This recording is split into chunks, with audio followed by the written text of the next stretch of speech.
नमस्कार दोस्तों।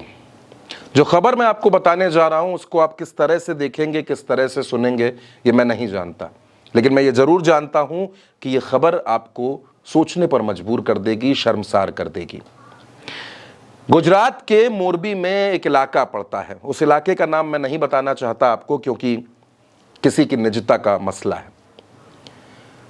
वहां पर मजदूरी करने वाला एक परिवार रहता था, और उस परिवार में जो पति था, पत्नी थी, बेटी थी। मकान इन लोगों ने किराए पर लिया वहां रहने के लिए। मकान का किराया 2000 रुपए।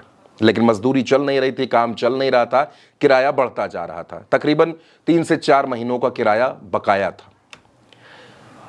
वो शख्स किराया दे नहीं पा रहा था, तो उस मकान मालिक ने किराए के बदले उस शख्स से उसकी पत्नी की मांग की कि अगर उसकी पत्नी के साथ उसको हमबस्तर होने का मौका मिल जाए तो फिर वो इस किराए को माफ कर देगा। हैरत की बात यह है कि वो किराएदार भी इस बात के लिए तैयार हो गया। उसने अपनी पत्नी और अपनी बेटी दोनों उस मकान मालिक को सौंप दी। किस चीज के बदले? महज 3 से 4 महीनों के किराए के बदले, जो 10,000 से ज्यादा का नहीं था।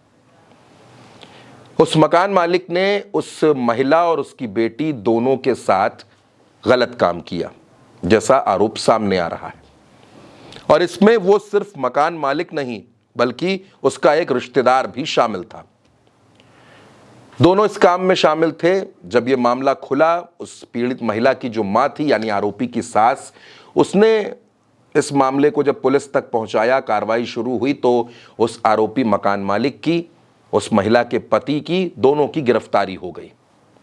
हालांकि जो दूसरा रिश्तेदार है, जो मकान मालिक का रिश्तेदार है, वो अभी तक पकड़ा नहीं गया है। दोस्तों, ये खबर है, लेकिन सवाल ये है कि ये सोच कहां से आती है कि एक शख्स किराए के बदले अपनी पत्नी को, जिससे उसने शादी की है, 7 फेरे लिए हैं, और बेटी को, जिसका वो बाप है, उन दोनों को एक हवसी व्यक्ति के सामने परोस देता है। ये सोच कहां से आती है? ये घटिया मानसिकता कहां से आती है? आखिर कैसे कोई इंसान इतना गिर सकता है? अब वो शख्स गिरफ्तार हो चुका है। जाहिर सी बात है, आज नहीं तो कल वो छूट कर बाहर भी आ जाएगा। साल भर बाद आ जाए, 6 महीने बाद आ जाए, क्या वो कभी अपनी पत्नी से नजरें मिला पाएगा? क्या वो कभी अपनी बेटी से नजरें मिला पाएगा?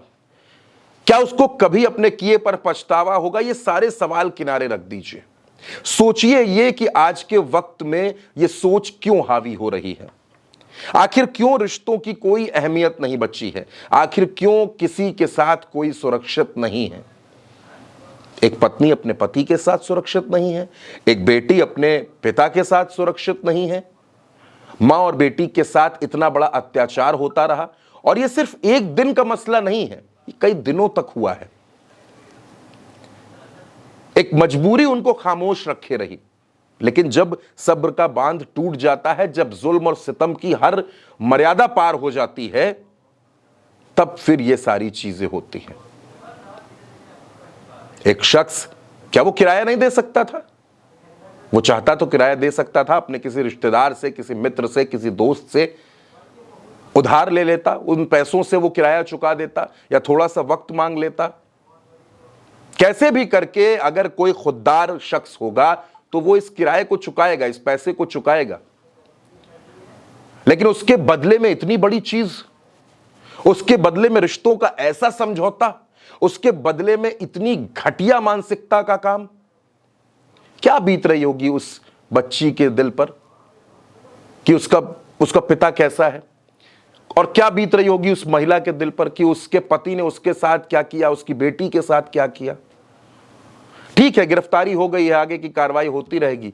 लेकिन दोस्तों, जो रिश्तों का कत्ल हुआ है, जो रिश्तों को मारा गया है, जो विश्वास की हत्या हुई है, ये कभी नहीं लौटेगा।